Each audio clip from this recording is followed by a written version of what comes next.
GM everybody, welcome back to your weekly Frax check, your weekly Frax vibe check. I'm your host, Capital K, and I'm joined by our producer extraordinaire, Sam. And we're going to go straight to the source of truth via checking the chain. But before we do that, please make sure you smash that subscribe button, hit that like button, and let me know what data points you want to see on the next Frax check. Sam, this week, we've had a Tell me about the couple. vibes. Yeah, you know, it's been quite painful for these past couple of frac checks. I'm I not I'm know. not gonna kid. I'm not gonna kid, but Yeah. we with the recent excitement of S-Frax and all of the good stuff, I decided to call this check back to basics. And you will see why. You will see why we are back to basics with this one. But first off, as always, we kick it off with the flagship product, the Frax stablecoin, which is actually, well, flat for a change. We have 671.7 million Frax supply. It's been stable like this, as you can see on the chart here, since basically the beginning of October, the middle of September. So we are pretty flat for the last two Frax checks. So at least a month, we have not been going down. But since the beginning of the year, you kind of see like around the second half of the year, we've just been dropping, dropping, dropping. So hopefully this is the floor, knock on wood, but here's where we are. Well, Frax is a stable coin, right? So we've got to check the peg. And here, Sam, here is the highlight of one of the highlights is our peg is so strong at 0.998 on curve when swapping, or rather on 1 inch when swapping 100 million Frax. hmm Okay. That is one of the best exchange rates we've seen. We got as low as 0.992, and that got me sweating a little bit because it's not good. And then, but here's what the more interesting part is. Let's take a look at the balance sheet. Happily, nothing changed on this balance sheet here. We currently have a total assets of 809 million, total liabilities of 742 million, which gives us a balance of 66.8 million.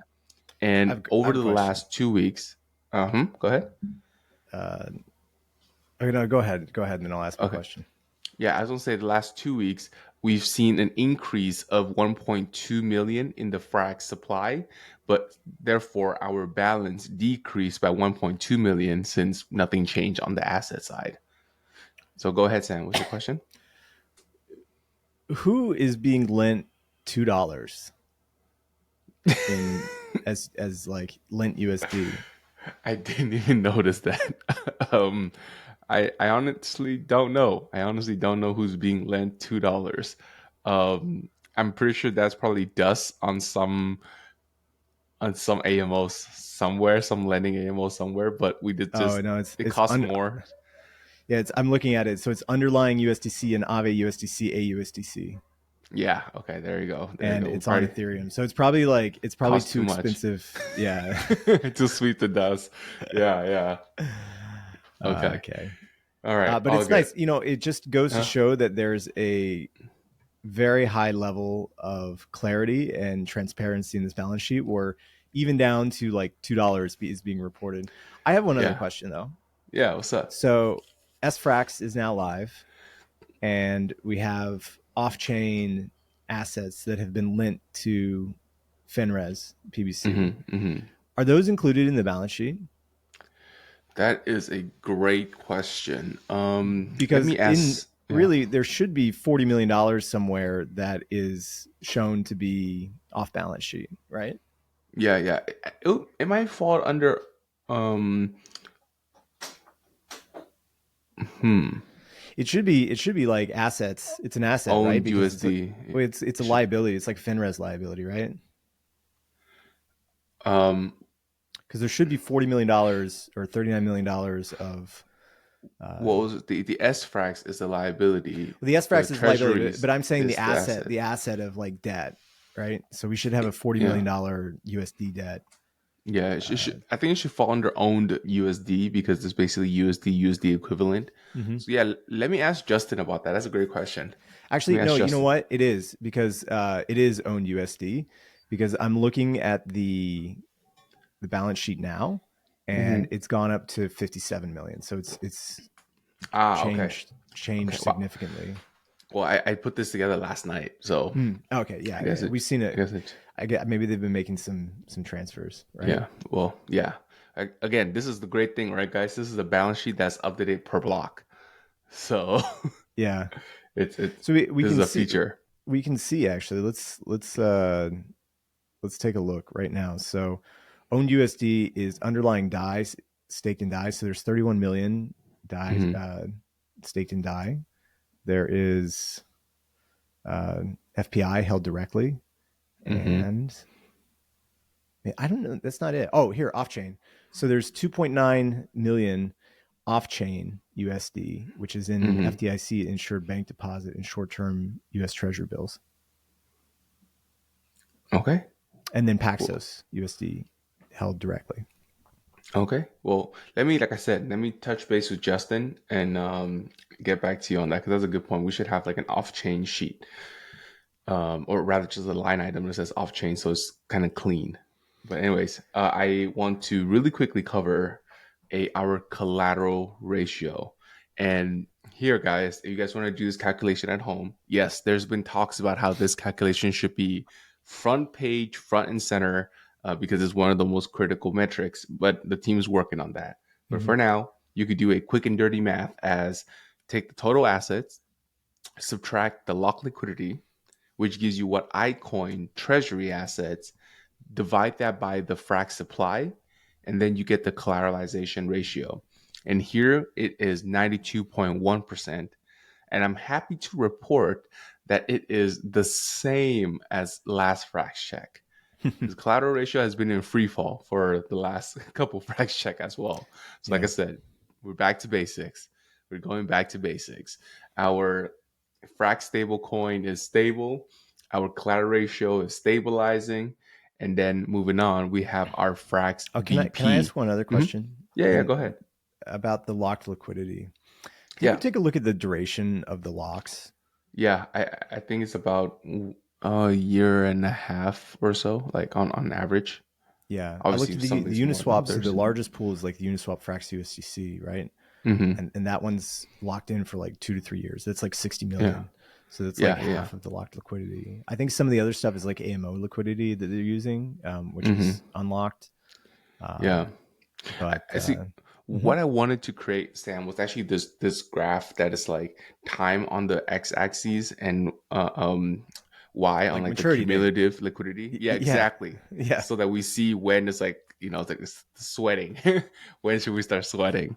But hopefully by that time, Frax would actually be 95%, 98% in collateral ratio. So So right now it should be there's all right. a gap of how much? So there's an 8% collateral gap for Yeah, 8 million or 800 60 million million. dollars in Call it assets. 60 million. 60 million. Yeah, call it Um, 60 million. I know we'll talk about profitability later, but like, what's your expectations right now for closing that gap? Well, I think we make about in the bear market right now. I think across all of our products, we probably pull in about I say 6 million. Mm-hmm. Give it a really rough number: 1 million in FrxETH, 1 million in FraxLend, and then the Curve AMO and all the farming stuff. I feel Mm-hmm. like all of them add up to be about like 5 to 6 million. So if you think about it like that on the yearly run rate, it will take us quite some time, right? It will take us what is that to get to 60 million? That's like 12 years to That's a lot. really get It there. seems like a long time. I mean, if the supply of Frax like doubles, if we go back up to 2 billion, it'd probably be almost closed, right? Oh yeah, the larger the treasury grows, the faster it can get to that because it makes more money. Yeah. Like the hard part is not only are the yields low, our principal assets are also low Right. right Right. now. So it's bad. Do you think that Frax could engage in a um, to sell like slightly discounted Frax shares for uh, for USDC?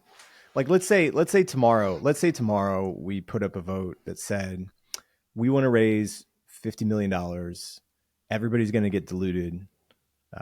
But we want to close the collateralization gap tomorrow. Or like when we raise $60 million, we're going to dilute everybody, and anybody can buy this discounted Frax. We're all going to get diluted equally. But we're going to close the gap tomorrow. And then we don't have to worry about this collateralization ratio anymore. Because I mean, that's what you would do. That's what you would do for a company that was like short on assets and wanted to raise capital, right? You just dilute it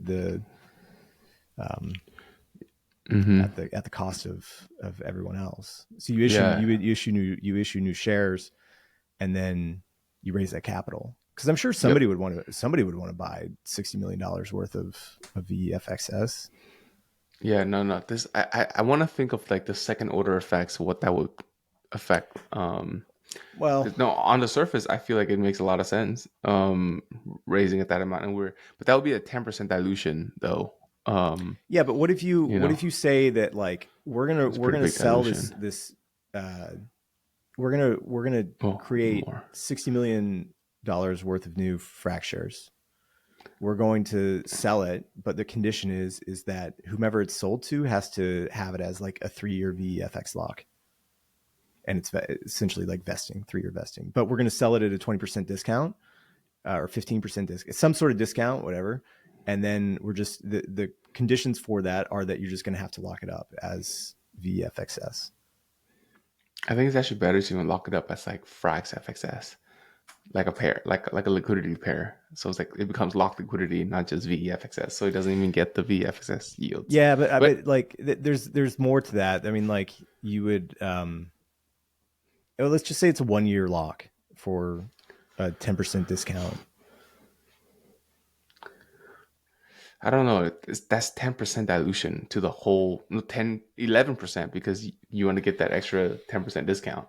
Yeah, but then you could close. Expensive. But then you could close. I mean, but then you close the collateral gap. You don't have to worry about being considered under collateralized anymore. Yeah, but then this is a temporary solution, and this is a temporary problem, and your solution is really a permanent one. You can't ever claw those back, right? Whereas, sure, let's say in the next bull that we actually get to close this gap much sooner, right? I'm just trying to think of a way. I'm just trying to think of a way that like Frax could recapitalize faster, because I think there's a lot of things that could be done when we get back up to 100% CR. Like, so when we get to 100% CR, like we've talked about it on the chat before. I think Sam's mentioned it, that we don't actually have to have locked liquidity anymore. We could unlock all that liquidity if we could get back up to. But so what if it unlocks all that liquidity? Yeah. Well, I don't know. I mean, maybe people want that. I don't know. I think that like there are questions around like, you know, is it 3? Let's just say that the locked liquidity provides a 2-year runway, right? Like, is that enough time to generate enough capital? Because it's almost like betting on the market coming back, betting on the supply going up, which hopefully it does. I mean, like for all intents and purposes, I mean, everybody listening to this episode should know that like our positions on everything, and you probably are at home, but like, is there any benefit in closing that collateral gap faster? Yeah, to me, I always felt that we should try to do this as sustainably as possible. Mm-hmm. Maybe that doesn't mean that we don't do some middle ground between what you and I are talking about. Maybe we raise half of that or slowly raise that over time rather than one massive chunk. Sure. Okay. So instead of, let me just change this. What if we had a, how much are we making a month on average? A month? That's a hard yeah. question to answer. I was like, okay. So you said 6 million a year, so it's like 500K, right? So yeah, like that 3 million. Remember that we set that target of like 3 million a month. That maximum would go towards closing the collateral ratio.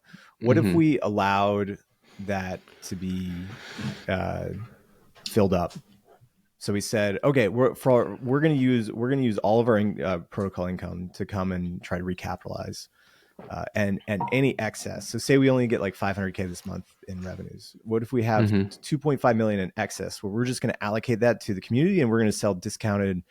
We're going to have discounted FXS that we're going to sell in return for USDC, and then we're going to do this on a month by month basis until we close.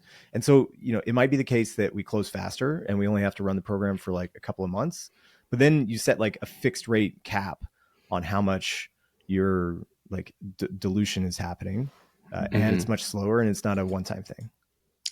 I say maybe instead of doing it that way, we take it an approach where every single time locked liquidity becomes unlocked, we sell a chunk that's kind of pro rata equal to the percent of locked liquidity.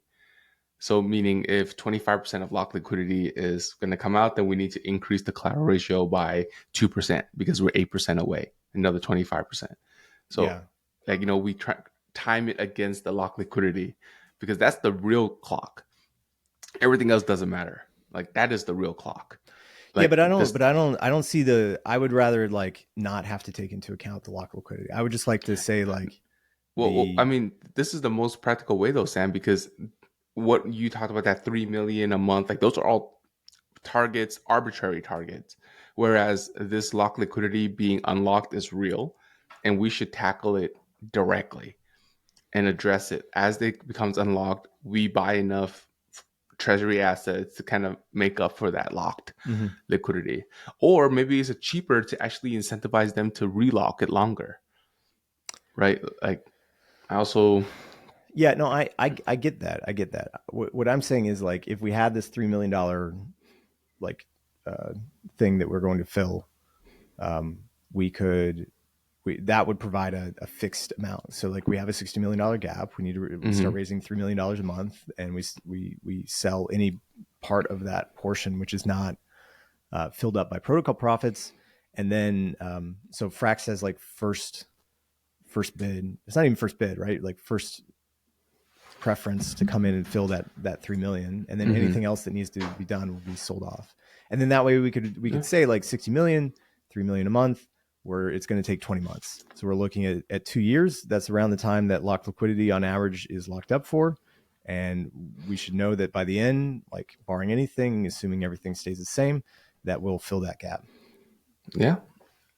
I mean, I think this needs to be answered with a model to throw it onto an Excel sheet. If anybody at home wants to like build this out, and this would definitely go under the educational grant. Yeah, if you want to come on, like if you build it, if you do some modeling about this and maybe start a thread in the governance channel, we'll happily have you on the next episode of FraxCheck. I would love to have you on FraxCheck. Yeah. Yes. All right, Sam. Let's get back to so it. We're getting off track here. Yeah, we're getting way off. But so back to FraxCheck. We are going to talk about the next liquidity as a service product, our Frax BP. There's huge news on this front. We dropped by TVL of 62%. Our Frax base pool TVL dropped 62%. That means we went from the middle 300 million down to 123 million. Why is that? Well, as you can see here, or those listening, we now have a balanced Frax BP. We are back at 50-50, or 49, 49.5, 50.5. Like we're pretty much at 50-50 for the Frax base pool. Yeah. Huge thing. Amazing to see this. And on top of that, we have facilitated 22 million in monthly volume so far in October, and that's about 18% of the pool. So this is probably one of the higher utilization rate, as you can see on the chart there. So the things are pretty good for Frax BP. However, Sam, do you remember that stat that I was always tracking of percent of three pool? Well, yeah, it's not great. We are now actually under three pool across three of Frax's base pools. The Frax base pool is at 123 million. Frax 3 CRV is at 10, and Frax PP, which is the USDP Frax pool, is at 64. So you kind of add them all up, we get about 200 million in terms of any Frax related liquidity pools, and 218 million for three pool. So we're now actually under three pool again. I think I need to revive that metric to see us climb back up. I think it's a little misleading though, because we had been doing that like three pool versus as like with the AMOs having so much of a position inside of the Frax base pool. And now they're gone, right? Like Yeah. all that extra capital has been moved over to FinRes. Yes. And so we have a situation now where if you look at the yields on Frax base pool, they're very good. Yeah. Like I think they're like at par, right? With the like or slightly above par. I think Par that meaning the S frax yield. yeah, let me look on convex actually because that's actually what Yeah. matters. Yeah. Uh, so the last time I checked, the yields for the Frax base pool were the same as the SFrax pool, as it should be, Yep. right? Yep. Yep. It's very similar to how this set up for stake FrxETH Yeah. and then the curve I think LP convex one. should be slightly higher just to account for the gas cost of sweeping rewards and just the rewards are not cash based. So That's a really just good a little point. bit more. Um, it shouldn't That's be a really not good too point. much. It shouldn't be Yeah. too much. So there is a. I'm just waiting for this to pull up. It's going slow. Convex is. Maybe it's just I I think need there's to a lot connect the of wrong one. pools. That's why there's a lot of pools to It's be a lot of loaded. pools. Yeah. Let me try on this side of the Yeah. browser. Okay, Where are so we at? Oh, it's still loading. the Frax USDC pool. Wow, it's only 2.9. That doesn't.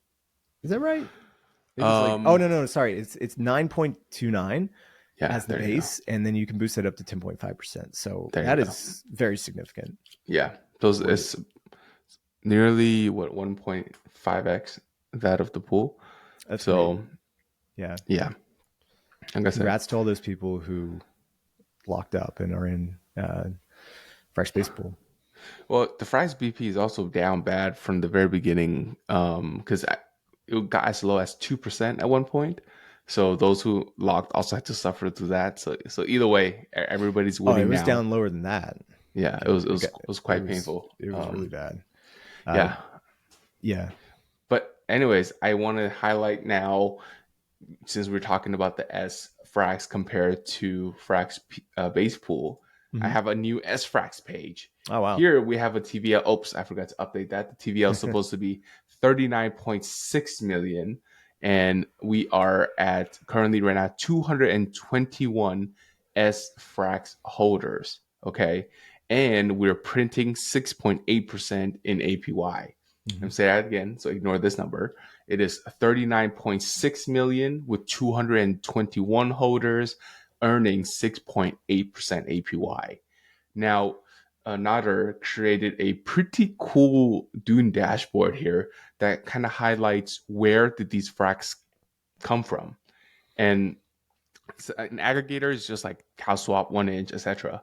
But look at that, like almost you if you take Dex plus aggregator as like basically one thing, people swap literally bought Frax.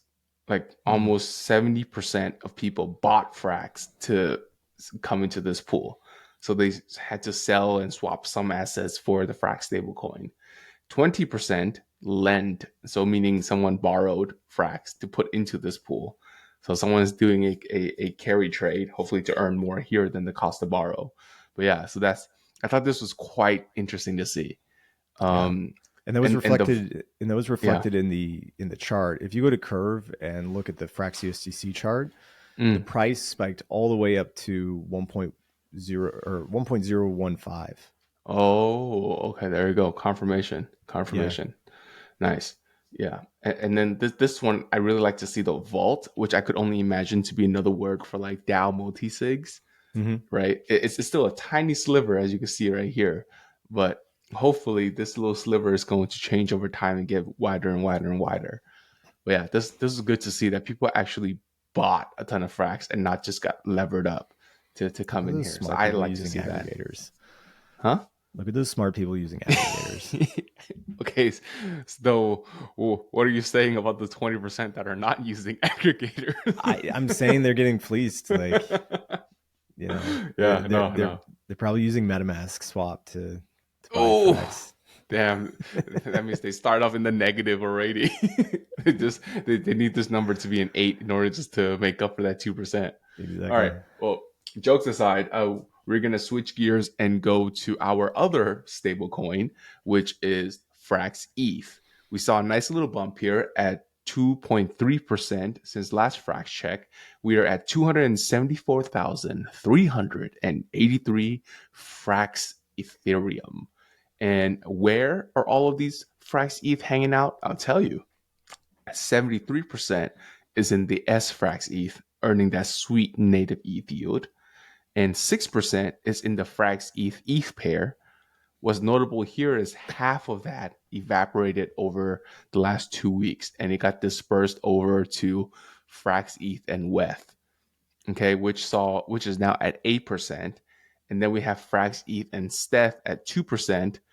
And here is the most interesting bit of all, Sam.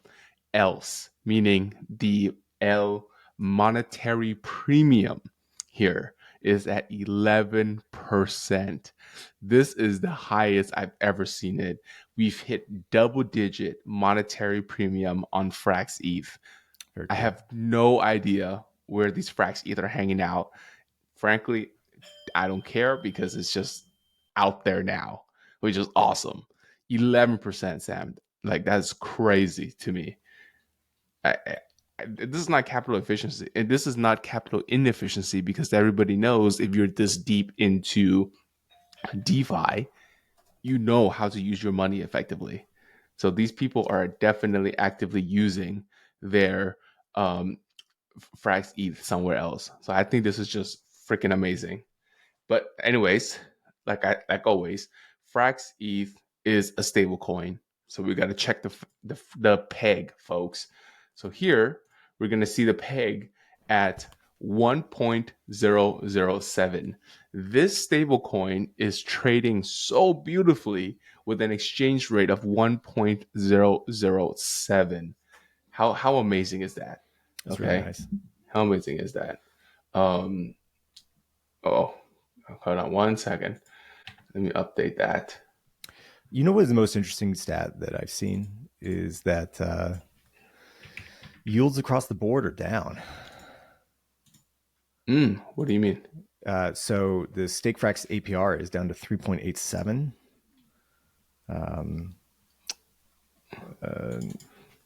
Let me pull this up. I'm going to look at simple stakers, I believe. Lido is yielding 3.8. Rocket Pool is yielding 2.9. Oh, So yeah. I have that. yeah, let me pull this up because I've got it right here. Simple stakers. Whoa. So this is. Oh, you've probably got this in the FraxCheck, right? I do. Yeah, just give me 1 second. I just wanted to Yeah. update one number. Yeah, Look I at have that. I Coinbase have ETH. that.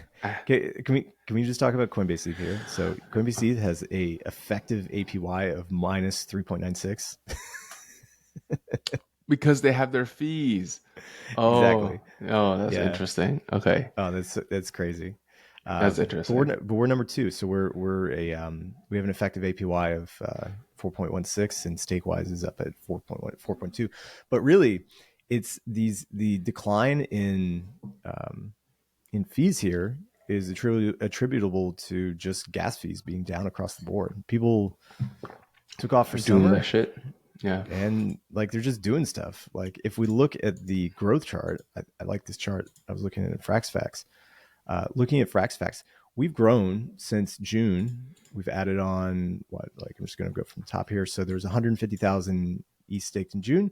We're up like 30% up to 200,000. 274. So we had back then we had 237. Now we had 274. So we've added on 40,000 ETH into the FrxETH ecosystem. But if you look at the chart here, and this is kind of small, let me see if I can make this bigger.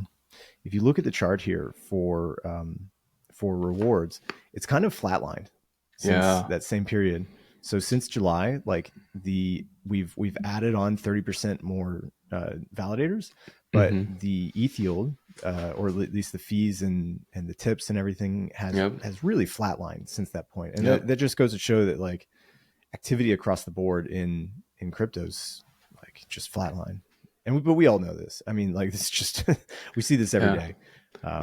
So the easiest so way to see interesting that is Gwei, Yeah. right? Just look at Gwei. If it's still in the it's low, like 5. dude, I was so happy. Like moving some capital around a couple of days ago. It was like 11 Gwei, and I was like, Oh yes. my I gosh. Yeah, was like, let me it do that is. now. Can you remember like the last time? Like it's so nice like to pay 11 Gwei. Like let me just look at ETH thing. Yeah, 11 for low, 12 on average. That's Yeah. incredible because you get so used to paying like 30, 40, 50, and you're Mhm. paying like what, $20 a transaction, and now you're paying like $6 to swap on Uniswap. Yeah. And dude, and I'm not in a rush, so I just go low and I just wait Yeah, you can because wait. like I'm not competing against any, I'm not doing anything crazy. I just wait. Back then, Yeah, I remember if Etherscan doesn't show 45 seconds, I'm speeding up. yeah. Like if it's not less than 45 seconds, I'm speeding. Um, It's so crazy how everything's so cyclical that yeah. we go through these periods where gas is just like insanely high and Yep. the validators are just making tons of money, and then we go through these like low periods where APYs are coming down, and um, you know, And I think it's a great way to see who's still hanging around as well too. Because if you're still moving money around and you're still doing this, then you are really, you know, down down for it. But yeah. anyways, let's get back to the peg here for FrxETH. You swap 3,500 ETH for FrxETH, you get an exchange rate of 1.007. That is beautiful. I'd love to see it when our stablecoin is actually stable and have Well, almost a 1-to-1 exchange rate. And not only that, it comes in many flavors. Okay. You could go from FrxETH into ETH, or you go FrxETH into WETH, or FrxETH into STETH. Whichever way you want, it is there for you. And I personally think it is such a sweet um, a option for you to change any way you want to. So I feel that that's pretty damn awesome. And then on the next slide here, you'll see in terms of market share, we also did pretty well. We increased by 9%. We're now hmm. at 2.4% from the last two FraxCheck. Previously, we were at 2.2. We were flat there for like, I don't know how many FraxCheck. I would say like three. So a month and a half, we've just been the same. But now we're bumped up to 2.4%, which is not that amazing. But trust me, when you see being flat for a month and a half and you see a little move, you're happy. But one thing I want to note here, as Sam pointed out earlier, was Coinbase wrapped staked ETH dropped down to fifth place, which brought us up to fourth place. That was a nice development. Hmm. And Binance staked ETH is probably going to flip Rocket Pool soon, as well as they're about 300 million away from flipping Rocket Pool. Binance staked ETH is growing at 72% on a 30-day change. Wow. Okay, so Yeah, I yeah. think, It's it's a lot. yeah, it's coming. It's coming. It's coming. And then for our closest competitor, Rocket Pool, they are currently at 8.5% market share versus ours 2.4%. So still a long way to go, but fortunately, we are growing slightly faster. We have 5.6% 30-day growth rate Hmm. versus Rocket Pool's 4%. Nice. So not a lot bigger because we actually need to 4x that in order to keep up with their growth. But either way, we are on our track. But speaking of yields, FraxETH dominates on the top. This is DeFi Llama, so it doesn't do the effective uh, um, APY, but you see here that we are at 3.9% versus Lido at 3.3% Hmm. and Rocket Pool at 2.9%. That's some crazy stuff, right? Look at how crazy the spread is, and everybody's running the quote unquote the same validator, right? So I don't Yeah. know what's going on here, but that's interesting. What's more interesting is if you go to fax.frax.finance and you go to the FrxETH tab, you could see a comparison for what it looked like if you staked 1,000 ETH since the beginning of the year. Here, you would have earned, if you staked your ETH with FrxETH as FrxETH, you would have earned 50% more than Rocket Pool ETH and 32% more than STETH. Pretty good. Okay, this is not a cherry picked like point on the graph. This is year to date, real historic data. So I'll just let the number speaks for itself here, Yeah. and it is without a doubt that we have the better product. Now it just takes time for people to recognize it. Anyways, moving on, we have Oh our wait, final. Oh, is Sam, you have this, something to are we say? still talking about FrexETH? We have one more thing to This talk is about. FraxETH. This is oh no. Next is going to be our final stablecoin, which is your favorite product. Ah, right. Well, can we? There's one more thing that I want to talk about. Okay. Can I share my screen real fast? Yeah. So Sure. notably, we've hit a uh, pretty big milestone with the validators, and that's that the entire Ah. Yeah. Ethereum validator queue has been filled. There's Yeah. no one in the entry queue and no one in the X queue. Oh shoot! I did not Isn't know that kind of that. crazy? Because like I had been following, like Frax has that nifty little thing on FraxFacts that shows you Yeah. like how long it's going to take before everything gets queued, and it had been at like a couple of weeks, but it's at zero now. Like there's no more churn. Like there's like Wow. everybody that can stake or was like waiting to be staked is staked now. How do you think this could be like a leading indicator for like the next bull? If more people are trying to stake, like Uh, the validator queue count. so like Mr. Napgener is always talking Ah. about like there's going to be a wave of exiting Yeah. validators in the Yeah. future. Yeah. Like we're going to see it, everybody coming out. I don't know why they would come out of staking. Um, Yeah. it's unclear, but that initial wave of what was it like 100,000 ETH was filled and we're like fully staked now. Yeah. Pretty cool, right? Yeah. It's cool, and the price is kind of in equilibrium right now. Oh, this is pretty cool. Yeah, Yeah, this is pretty cool. yeah. Yeah, thanks for sharing this. We'll drop this into the link for the descriptions as well, so folks could take a look on their own. But let's go back to this. All right, so now we're gonna switch gears and go to the last stablecoin product, which is Sam's favorite product. That is, oh shit, 1 second. FPI.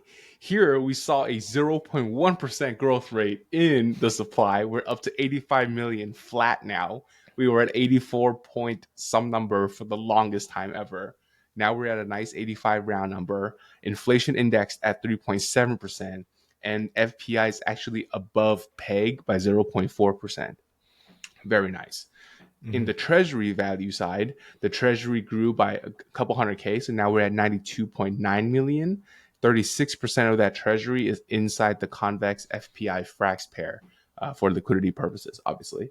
And there's an equity portion of about 3.7 million, meaning if all the FPI assets are distributed to all the FPI liabilities, there will be 3.7 million remaining for VEFPIS or Yeah. FPIs in general. I don't know, but it's there for that purpose. We have a buffer. Now, moving on, we have Wait, our. I got one Oh, more question about this. go ahead. So FPI is backed by Convex FPI Frax, and then Yeah. Frax FPI and controller. Should all of that be shifted into SFrax? Because Maybe. the delta between the inflation rate at 3.7 and then the short term rates at 5 is like 2%. Like Frax could make this like what almost $2 million a year here if they switch the treasury over to SFrax. Probably this portion, the the Frax FPI in the controller, which is just sitting in the wallet. Mm-hmm. Maybe. But then if people were to redeem, like, there's that basically, I don't know how long it takes to bring it back on chain, but I would imagine it takes at least a week. To bring Um, what? To bring the funds back on chain? yeah, to No, it bring the should funds be back on instant. chain. No, why would it? Why would it? No. 24 hours, I would assume. Like the market has to be When- open for them to like sell the treasuries, and then they can move it back. So, Yeah, like, I mean, like, um, okay, let's say it happened on a Friday at 6 p.m. Eastern time. What then? yeah, yeah. But the inflation rate increases are very well known, and you're like buying No. one But I'm month for. saying, but Oh yeah. people could always redeem out, right? Of FPI. Uh, So yeah, I'm sure there's some like AMO stuff that could happen where like if the assets are off chain and it's on the weekend, the AMO could refill that liquidity in case people needed to get out. yeah, I mean, but you always know the Frax team is prioritizing safety over capital I know. efficiency. I So think this is like FPI is now the middle child. I've been saying this since the beginning, man. You chose this child. I didn't choose this So child. I chose FPIS. I still like FPIS. okay. I Yeah, just yeah, no, I'm we need teasing. like the caps are going to have to be raised at some point, Yeah. and Yeah. like if the caps could be raised, and then there's some sort of like long term rate locking or something. I don't know. Maybe FXBs they can redo some stuff to Oh, I mean, offset the that's pretty inflation. interesting. FPIBs could be a thing. Yeah, I don't know. I think even if they raise the caps, like who's going to put money into FPI when there's SFrax. SFrax? I think Yeah. probably the majority of people that are in FPI still are using it to farm on convex, probably because like why would you be in a if SFrax is yielding 5%? Mm-hmm. Like the only reason that you would be in this is to get the extra like frax that comes through. Let's look to see what the liquidity is, or like the yields are right now for FPIS, because I'm guessing it's the case that FPIS. So yeah, so Frax FPIS is earning 12% unboosted and 20% boosted. Mm. So Okay. people are in FPIS to take advantage of the convex, and then also like the FPIS CVX FPIS is getting 55%. Oh. Okay. But that's Well, but that's that's but that's FPIS though. yeah, that's the FPIS though. So Yeah. the Frax FPIS like 12% unboosted is much better than it's like twice as much as the Frax base pool that we were looking at Yeah. earlier. Wait, Frax FPI or Frax FPIS? No, the Frax FPI convex Nice. Okay. Yeah. FPI Nice. Nice. Frax. Nice. Nice. Yeah. Yeah. Okay. Yeah. So there you So go. 20% more. It's like 3x that of the extra. So yeah, makes sense. And yeah, plus, you also get the FPI's inherent inflation tracking, right? Which is at 3.7%.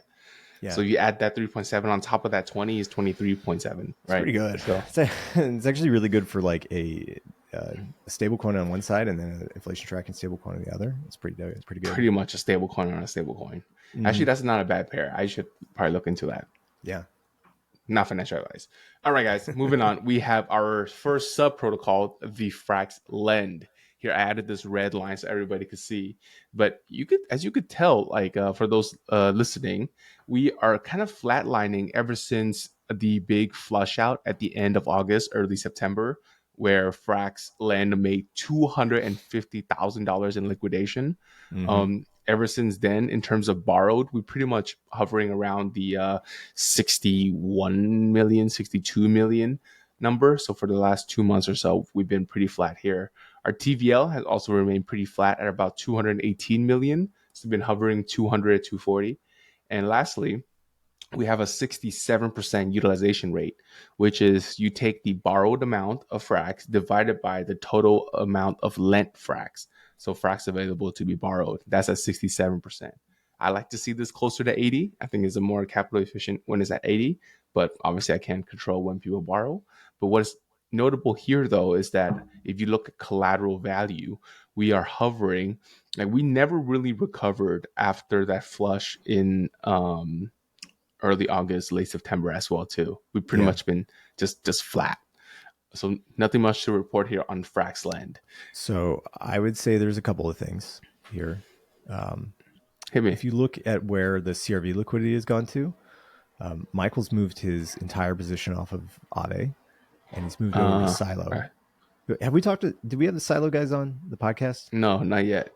Yeah, we should talk to them. I really like them. So they've launched it's essentially like Fraxland, a single sided, or it's like a, what am I thinking about describing these pools? Oh, isolated pools at Silo, but Mm-hmm. their borrow assets are all Curve USD.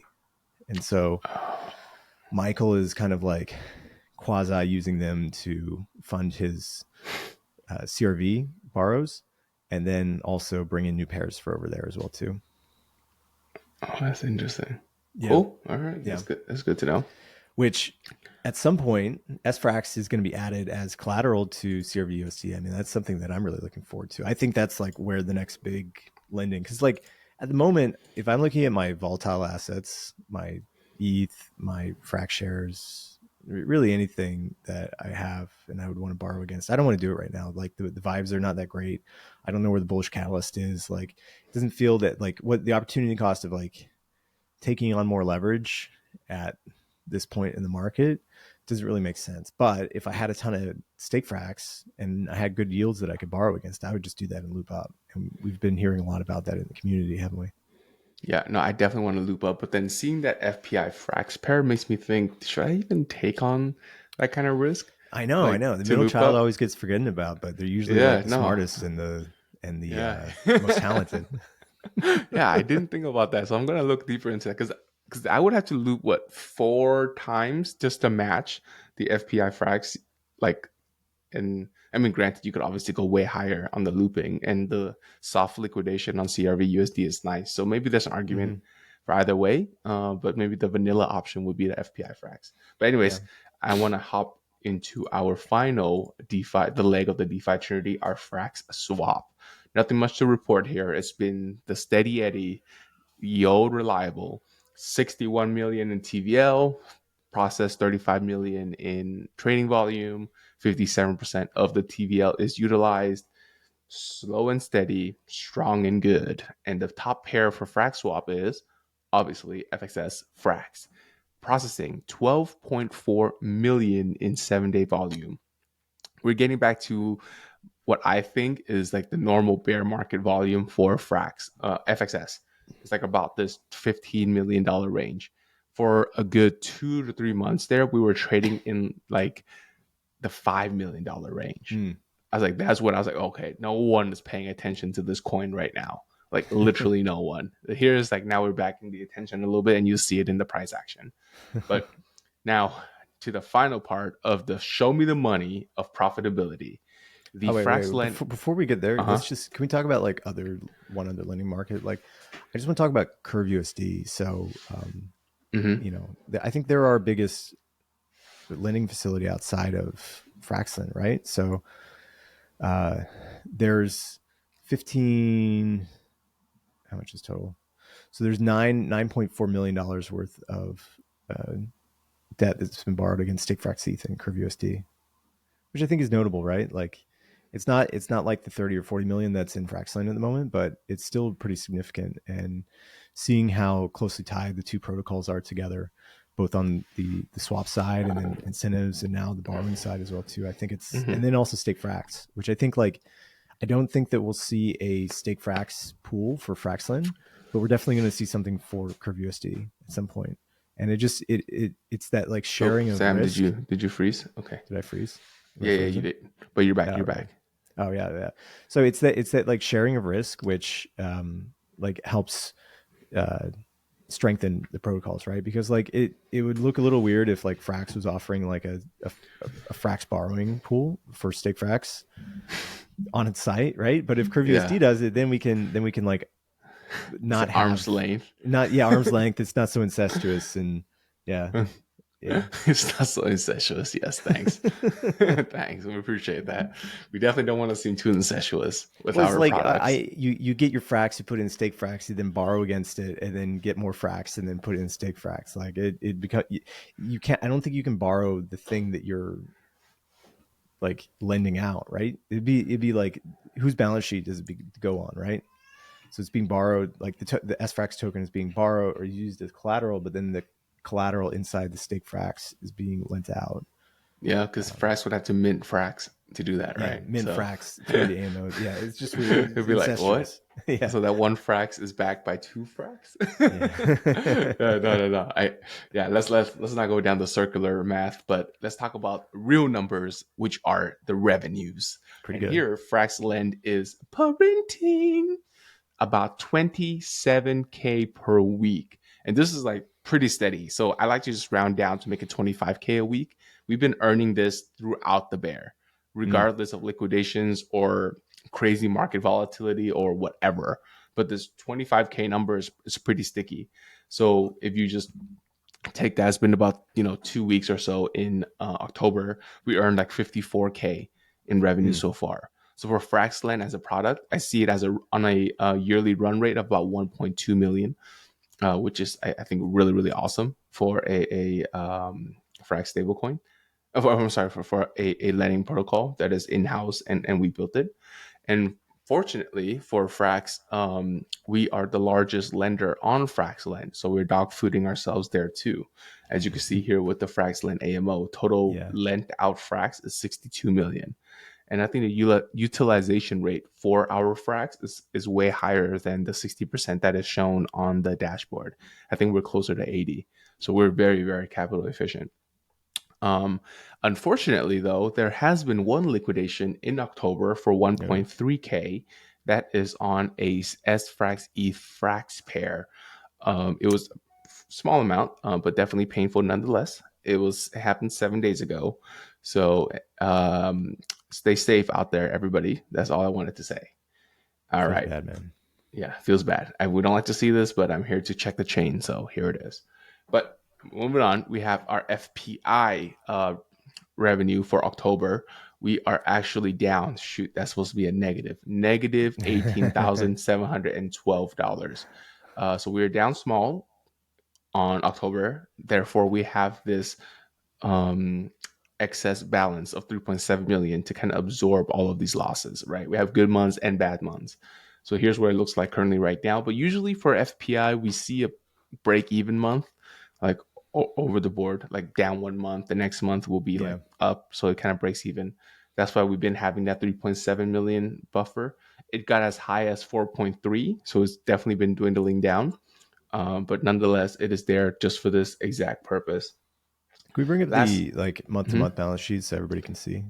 Yeah. Let Here, me. just I'll Did you bring want it to do up that? because like Here. because you are right. Like the profitability has been going down quite a lot Yeah. over the past few months. Like this is a handy little chart. I mean, it speaks right. So the past 5 months, uh, we've seen a compression of revenues, Yep. and I think that's tied in with like the FPIS price and some other stuff as well too. So um, yeah, so 18,000 minus 32 plus Yeah. 15,000. So Yeah, 18,000. Correct. yeah. Yeah. So it's all right. It's all right. Like I said, it's trading within a band, and we have 3.7 million to absorb that loss. So even Oh if we yeah, were to constantly make a negative 18K per month, we could absorb that for a long time. yeah, yeah, yeah. So I'm not But sweating. you know, if we took that 100 million and we put it in stake for FrxETH, that's $5 million a year in excess Stake capital. FrxETH. Yeah. Oh, What sorry, do you stake mean? Frax. Sorry, I get that Stake mixed up. Frax. Yeah. Yeah. But see, Uh, I don't know if because do so if you we know took if if we we're t- if we took that, experimenting with that or 50K? Like, you know how every epoch the team decides how much frax to kind of kind of, bring. but the all the money that's in FPI, right? Let's just say it's $100 million. Like assuming we leave like the 30 million. Just going back to take a look at the balance sheet. So Mm-hmm. assuming we like leave the LP, which is 35 million, there's Mm-hmm. still another uh this is 35, so it's like 92 minus 35, so there's still another like 45. Wait, did I do it right? No, 55. There's still another 55 million in there that we can move off chain into FinRes, and that would allow for what is it, 5% on that. So you're getting another 2.5 million, and the delta there is what it's like half of that, right? So we get another, we be making a million, right? So a million a month, or sorry, not a million a month, a million a year on FPI Yeah, if we no, moved everything to SFrax. that's fair. Um, That's fair. I just don't know how the team plans on doing that epoch guesstimation game, right? Yeah, Because but this wouldn't be a part of the epoch. I mean, this would be a part of the epoch, but the thing about this would be that it could be or it doesn't even have to go through SFrax. You could just like lend it through to FinRes. But I think they don't want. I think it's it probably has an, to. an issue of scaling, right? Like you want to scale up slowly with FinRes. You don't want to move $1 billion in overnight. Yeah, Yeah. I mean, I mean, these are questions for the team, and you can just hop into the Telegram chat Oh and yeah. ask them. That's the best part. Yeah, yeah. Yeah. I, So I'm we. sure. I'm sure there's more like FPI stuff coming. It's Mhm. just there's just huge product updates that have come for Yeah. V3 and then FrexGov, State FrexETH V2. Like there's just a Yeah. full product Yeah, suite this coming, and this is then classic MCS, like middle child syndrome. So, yes, it'll come when it comes for the middle exactly. child. All right. Lastly, here we have our FrxETH revenue. I like doing it this way to calculate our run rate. Mm, We have currently an average income of 21.3 ETH per day. So mm, you take this 21.3, multiply by 365 days, then you multiply that by an 8% fee share, which is what Frax gets to take home. And then you divide that by 12 months, it gives you a monthly run rate, right? And here that is 82.5K for the month. Again, ignore that. This was September. September's was 100K, but currently right now we have a run rate of 82K. And yeah, it's reflected, as Sam was saying, more validators came on, which is that's why zero here, right? We have no, but then the earnings pretty much flat. So now we have to flat. divide by a bigger denominator. So that's what it looks like, folks. And that is it for FraxCheck number, I believe this is 54 or 55. What was this one called Uh, again? oh, back to basics. Back to It's called basics. I back like to that. basics. I We like are that. back to basics. This is, we are at a good growth rate. We are not killing ourselves. We're not growing unsustainably. I think we're going back to basics. Our pool is balanced. Our peg is strong. Back to basics. Back to basics. Yeah, it all looks good.